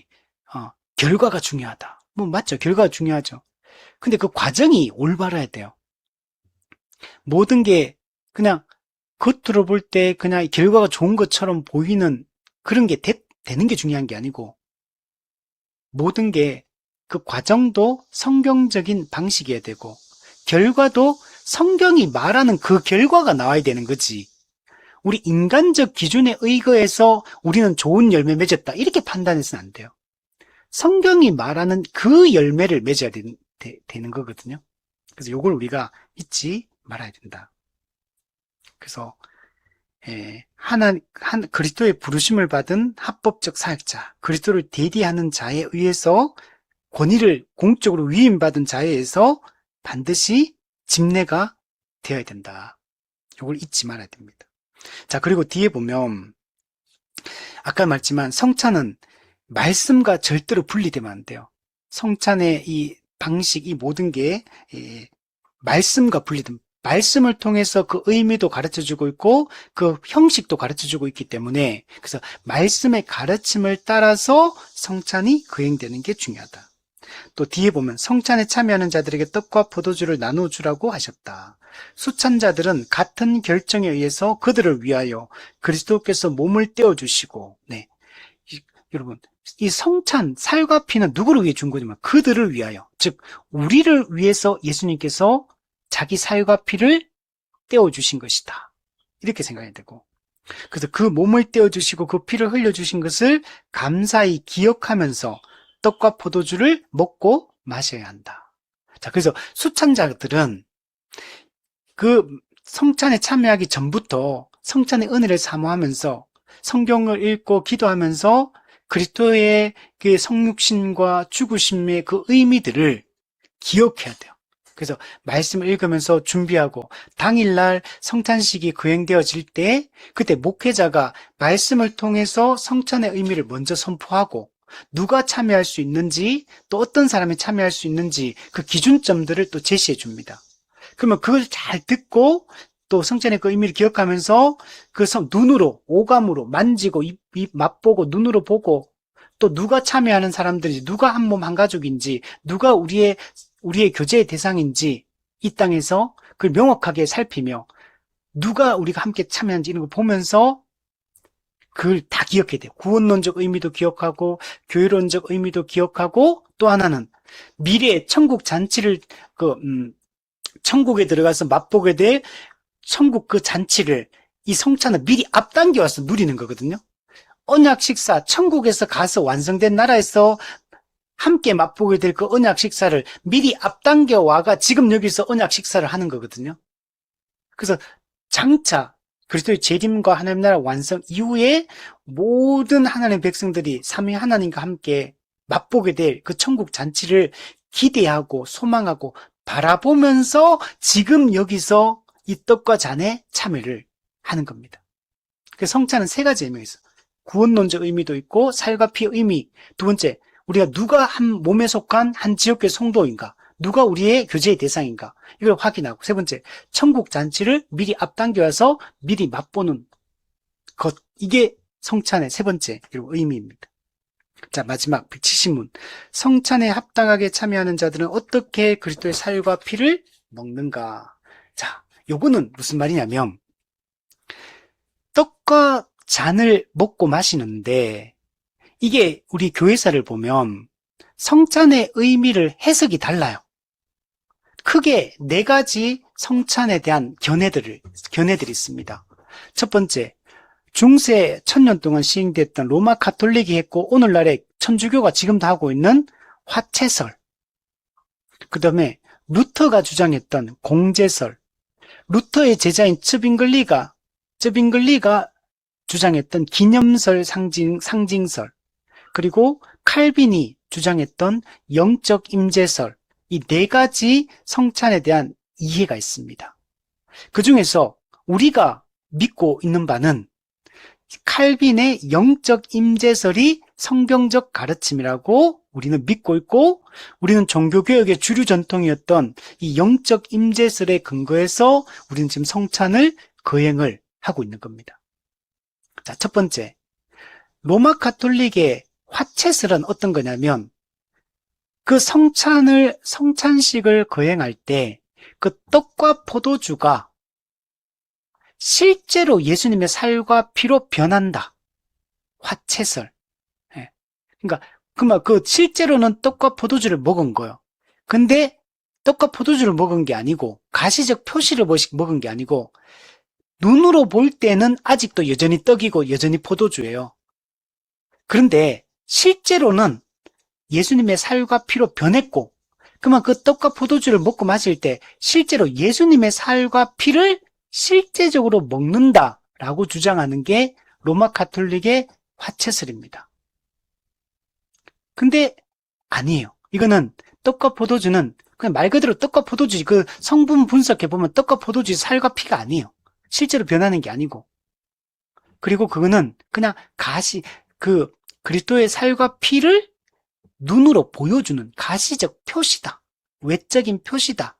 상징이다. 이렇게 우리가 생각을 해야 됩니다. 자, 두 번째, 마틴 루터 종교개혁자 1세대 주장했던 공제설. 자, 이거는 뭐냐면 우리가 성찬을 할 때 떡과 포도주를 나누고 먹고 마시는데 예수님께서 지금 승천해서 하늘에 예수님 지금 계시잖아요. 하늘에 계신 예수님이 성찬식을 거행할 때 땅으로 예수님이 내려옵니다. 예수님이 땅으로 내려가, 그러면 예수님 어디 있느냐? 떡과 잔 옆에, 위에, 안에 함께 있다. 우리 눈에는 안 보여. 떡과 포도주를 딱 먹을 때 떡 위에, 떡 옆에, 떡 안에, 떡과 함께 예수님이 실제로 임재해가지고 지금 옆에 있다는 거야. 옆에 공재, 함께 있다. 옆에. 그러면 우리가 실제로 먹는 건 떡과 포도주를 먹는 거야. 떡과 포도주를 먹을 때 그 떡 위에, 떡 옆에, 떡 안에, 떡과 함께 예수님이 있기는 그 예수님을 실제로 먹고 마시는 거야. 옆에 계신 예수님을. 이게 공제설이에요. 우리는 이것도 성경적으로 옳지 않다. 세 번째, 쯔빙글리, 기념설, 상징설. 떡과 포도주는 예수님의 십자가 못 박혀서 살을 찢으시고 피를 흘리는 걸 그냥 단순히 그냥 어떤 기념한다. 단순히 그냥 우리가 일종의 우리가 우리 아버지 돌아가신 우리 할머니 하면 추모 행사 같은 거 하잖아요. 그냥 예수님 2000년 전에 돌아가신 예수님을 추모하는 행위로서 떡과 포도주를 먹고 마신다. 그냥 이거는 실제로 예수님의 임재라는 건 없어요. 그냥 추모하는 거. 교훈적으로 옛날에 우리 할아버지 참 본받자. 이순신 장군 우리도 본받자. 우리 예수님 본받자. 그냥 추모하는 행위로서 이 떡과 포도주를 먹고 마신다. 이게 쯔빙글리의 기념설 또는 상징설이라고 합니다. 우리는 이것도 받아들이지 않습니다. 성경에는 그렇게 말하지 않아요. 자, 그러면 칼빈이 얘기했던 거는 뭐냐면 영적 임재설. 이게 성경이 이야기하는 바다. 자, 그 내용을 여기 기록해 둔 거예요. 170문. 자, 내용을 보시면 그리스도의 몸과 피는 성찬의 떡과 포도주, 여기 보세요. 안에, 함께, 혹은 밑에, 또는 위에, 육체적으로, 물리적으로, 실제적으로 임재하지 않는다. 그리고 임재한다고 말했던 게 아까 전에 아예 요게 이제 루터가 말했던 공제설이고 로마 카톨릭은 아예 실제 살과 피로 변한다라고 얘기했고 그거 아니라는 얘기예요. 물리적, 육체적으로 예수님이 실제로 임하는 예수님 만약에 임했다면 예수님은 지금도 몸을 가지고 있잖아요. 부활하셨잖아. 부활한 몸을 가지고 있는데 그 몸이 어디 와요? 그 몸은 하늘에 있고 그냥 영혼만 예수님의 영혼만 내려가지고 옆에 있고 뭐 이런 겁니까? 말이 안 되잖아요. 지금도 예수님 몸을 가지고 있는데 그래서 이런 것들은 우리가 받아들이지 않는다. 자, 그러나 자, 떡과 포도주를 우리가 먹고 마실 때 믿음으로 받는 자에게 영적으로 존재하는데 지금 무슨 영적으로 예수님이 임재한다는 얘기. 영적으로. 실제로 임재하는 게 아니고 영적으로 임재하는데 자, 근데 영적으로 임재한다고 해서 예수님이 임재 안 한다라고 말하면 안 돼요. 실제적으로 예수님이 임재하는 게 맞아요. 근데 그게 육체적이고 물리적인 방식이 아니라 영적으로 임재하는데 그러나 그것도 실제적으로 임재하는 거다. 이렇게 이해를 해야 됩니다. 자, 뒤에 보면 그것은 외적 감각에 의존되지 않는다. 자, 예수님이 떡과 포도주 먹을 때 만약에 실제로 육체적으로 임하면 감각이 되잖아요. 눈에도 보이고 손으로 만질 수도 있고 이렇게 되잖아요. 외적으로 감각이 되잖아요. 근데 예수님은 영적으로 임재하기 때문에 외적으로는 눈에 보이지도 않고 감각도 안 되고 만져지지도 않는다는 거예요. 자, 그러므로 주의 성찬에 합당히 참여하는 자들은 육체적으로가 아니고 영적으로 그리스도의 살과 피를 먹고 마시는 것이다. 그러나 진실로 그들은 믿음으로 십자가에 달려 죽으신 그리스도와 그의 죽음에서 오는 모든 혜택을 실제적으로 받아서 자신들에게 적용하고 그것을 누린다 라고 얘기하는 거예요. 여기서 진실로, 진실로 이 말이 가짜가 아니라는 거예요. 진짜로 예수님의 임재가 있다는 얘기를 하고 있는 겁니다. 실제적 임재다. 영적으로 임재한다는 말이 실제적이지 않다라는 말이 아니란 얘기예요. 자, 그래서 요거는 어떤 식으로 이루어지냐면 아까 얘기했듯이 우리가 떡과 포도주를 먹고 마실 때 우리 안에 내주하시는 성령께서 우리를 영적으로 하늘로 올려가지고 하늘에 계신 예수님을 만나게 하는 방식이에요. 그래서 하늘에 계신 그리스도를 만나서 그리스도의 살과 피를 먹고 마심으로 그리스도와 교제하고 그 기쁨의 잔치를 벌이는 걸 영적 임재설이다라고 하는 거예요.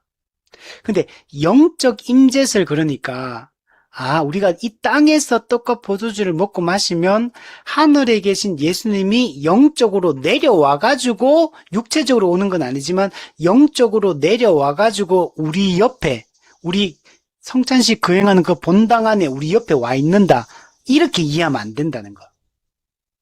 성령께서 우리를 하늘로 올려서 그리스도의 그 살과 피에 참여하게 한다. 이걸 영적 임재설이라고 얘기한다. 근데 이것도 영적으로 임재하지만 이거는 실제적으로 그리스도가 임재하는 것이다. 단지 육체적으로 임재하지 않는 것일 뿐이다. 이렇게 우리가 이해를 해야 됩니다. 자, 그리고 성찬은 반복적인 짐승 제사에 근거한 게 아니에요. 단번에 영원히 완전하게 희생 제사를 드린 그리스도의 그 단번의 제사에 희생 제사에 근거하고 있기 때문에 짐승 제사는 최종적인 죄 용서를 담보하지 않습니다. 그러나 그렇기 때문에 인간 제사장이 짐승 제사를 드리는 것은 히브리서에 보면 계속 매년 계속 반복이 돼야 돼요. 죄 용서를 받으려면. 자, 그러나 예수님께서 자기 자신을 희생 제물, 화목 제물, 대속 제물, 속건 제물로 자기 자신을 드림으로 단 한 번, 딱 한 번의 제사를 희생 제사를 드렸는데 그 딱 한 번의 희생 제사로 우리 모두의 죄악을 다 담당하셨기 때문에 그리스도의 제사가 재현될 필요가 없어요. 2번, 3번 드릴 필요가 없어요. 그래서 히브리서 말씀에 단번의 제사로 영원한 속죄를 이루셨다라고 히브리서에서 그 얘기를 하는 거예요. 자, 그러므로 이 성찬의 그 근거가 되는 그리스도의 단번에 드린 영원한 속죄의 이 제사는 재현되거나 반복될 필요가 없는 거예요. 자, 그런데 로마 가톨릭이 하는 미사는 기독교 개신교가 하는 예배가 아닙니다. 천주교의 미사는 예배가 아니고 구약에 드리던 제사입니다. 제사. 미사는 제사예요. 그리고 그 미사를 집례하는 신부, 사제가 있잖아요. 그 사제는 개신교에서 신약시대에 얘기하는 목사가 아니에요. 사제 신부는 제사장입니다. 구약의 제사장이에요. 근데 우리에게는 참된 제사장이 누구냐?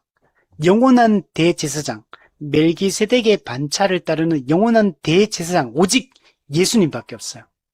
그 예수님께서 대제사장으로서 자기 자신이 영원한 희생제물, 화목제물이 되셔서 단 한 번의 영원한 속죄를 이루는 희생제사를 드렸기 때문에 그런 제사를 집례할 대제사장은 오직 예수님밖에 없고 사람이 그런 제사장의 역할을 할 수 없어요.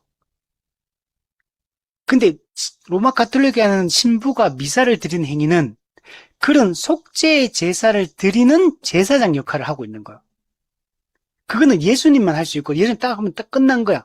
더 이상 그런 건 그러니까 미사를 통해 예수님의 희생 제사를 재현하고 반복하는 거는 예수님의 십자가 희생 제사의 의미를 무너뜨리는 거고 십자가 제사의 그 영원한 속죄를 부정하는 복음을 거부하고 부정한 행위예요. 그래서 로마 가톨릭이 지금 미사를 매주 드리잖아요. 지금 엄청난 죄를 짓고 있는 거예요.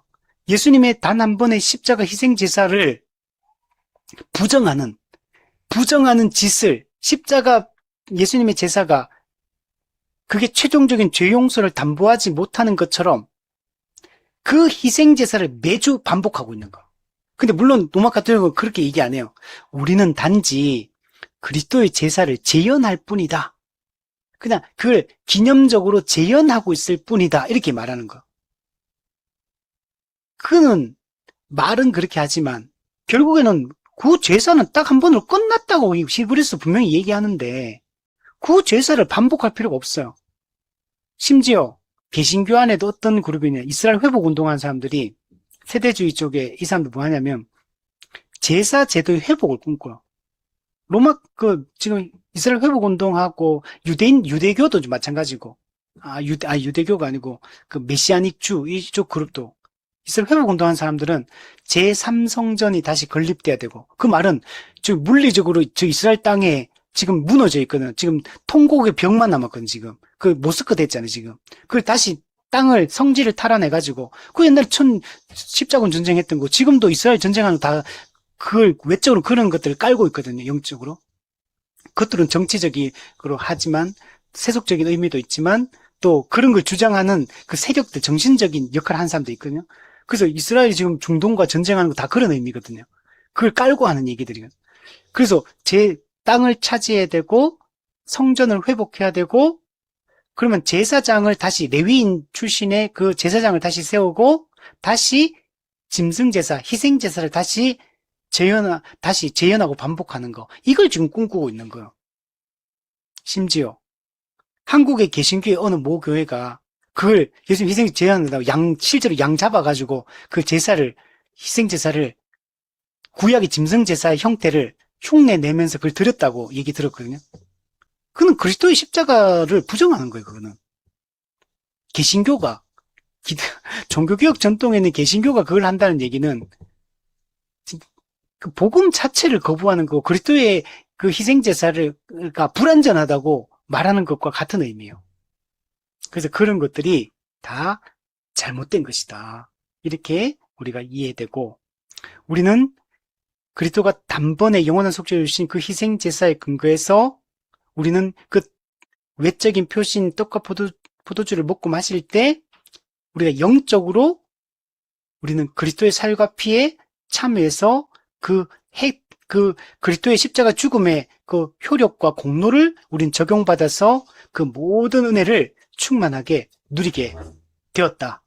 이게 성찬의 의미다. 그래서 우리는 성찬을 드릴 때 이런 의미들을 잘 이해하고 성찬의 의미를 구원론적 의미, 교회론적 의미, 또 미래적 의미 이런 것들을 잘 이해하고 성찬에 참여해야 되고, 성찬은 반드시 합법적 사역자, 한 지역교회 합법적 사역자만 해야 되고, 여러분이 딴 교회 가면 하면 안 됩니다, 여러분. 여러분 속한 지역교회에서만 반드시 참여하고, 다른 교회 만약에 그 성찬식 할 때 가면 받으면 안 돼요. 받지 말고 그냥 그 참여자들 어떻게 생각하냐면 그리스도의 살과 피의 의미를 기억하면서 감사의 기도를 드리면 돼요. 그냥 떡은 떡과 잔은 받지 말고 이제 그렇게만 하면 되고, 그걸 교회가 목회자가 그 얘기를 해줘야 돼. 원래 이 성찬식은 이 지역교회 정회원들만 참여할 수 있습니다.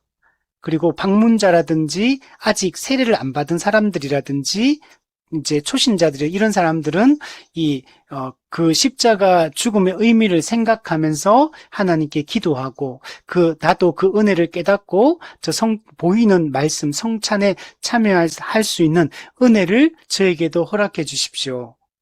이런 기도를 하고, 이런 기도를 하면서 그냥 그 자리에서 이제 앉아 있으면 되는 거예요.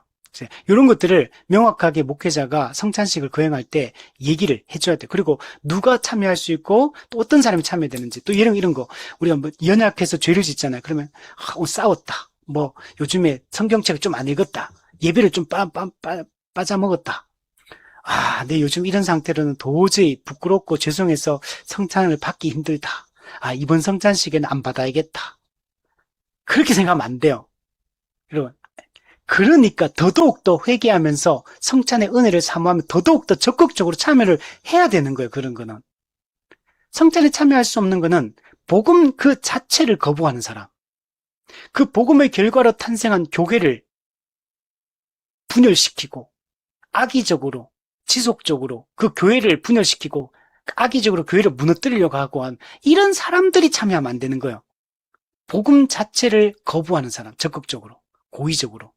그리고 복음의 결과인 교회를 분열시키고 교회를 깨뜨리려고 하는 이런 악한 의도를 가지고 하는 사람들. 이런 사람은 복음 자체를 거부하고 있고 그리스도의 공로를 거부하고 있기 때문에 그런 사람은 참여하면 안 되는. 그래서 그런 사람들은 참여하지 말라고 하는 거.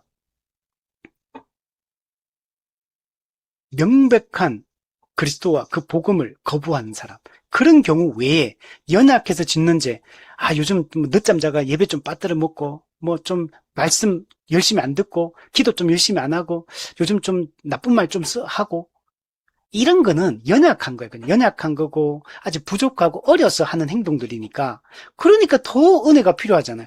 그러니까 더 정말 내가 변화가 필요하니까 복음의 은혜를 사모하고 의지하면서 하나님 은혜를 주십시오 하면서 더 적극적으로 성찬에 참여를 해야 되는 거예요. 그런 경우에는. 이걸 지금 교회는 정반대로 얘기하고 있거든.